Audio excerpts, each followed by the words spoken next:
everybody believe that for you to work, you have to be working from some office space somewhere. And indeed, COVID did teach the world a very good lesson that you do not need office space, you do not need to be working from the comfort of an office, that you can comfortably work from the precincts of your house and be able to work either for your companies locally or those outside. Honorable Speaker, with that in mind, and bearing in mind that we are now establishing these ICT hubs across the country, it was important that we enable NGCDF to be able to cater for certain levels of recurrent expenditure, be it water bills, be it electricity bills, be it the internet services that the youth will be using at those centers, or even simple repairs and maintenance of the gadgets and equipment that will be in those ICT hubs. Honorable Speaker, matters to do with climate change, matters that are alive to us.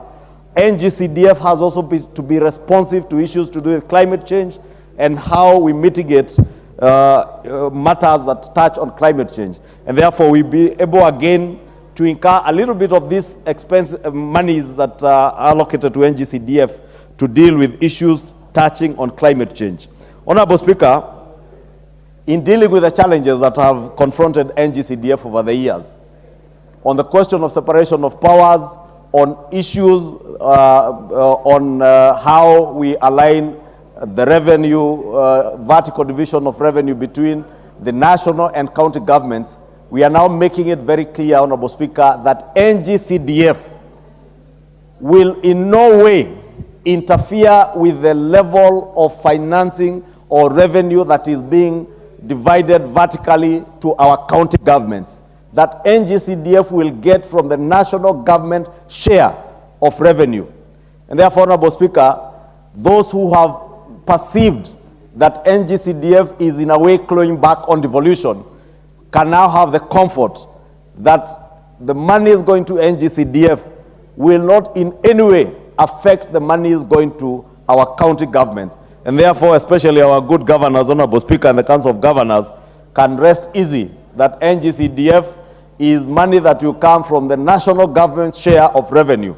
And this money, Honorable Speaker, will also go strictly to functions under Schedule 4 of our Constitution that are designated to be carried out by the national government.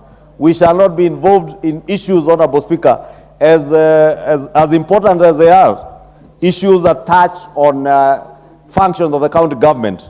Honorable Speaker, the 2005 Act, the 2015 Act, allowed NGCDF, for instance, to allocate money to sporting activities.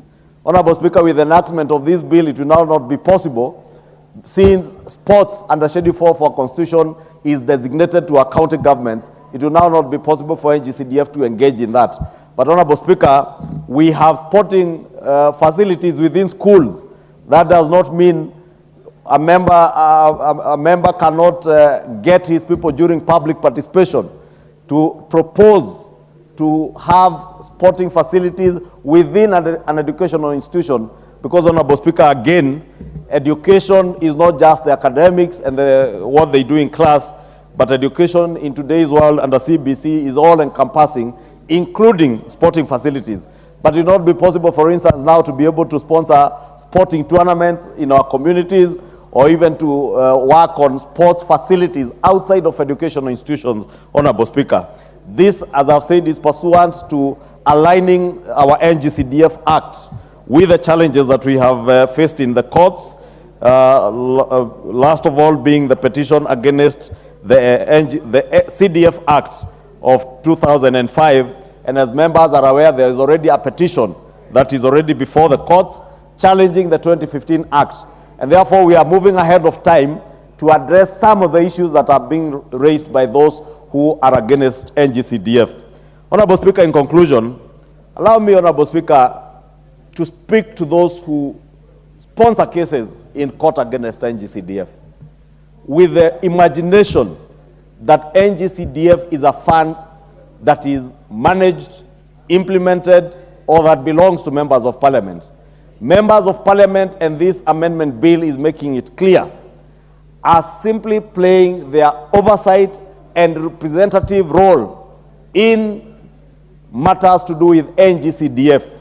that this bill now is making it very clear that a member of parliament has absolutely no role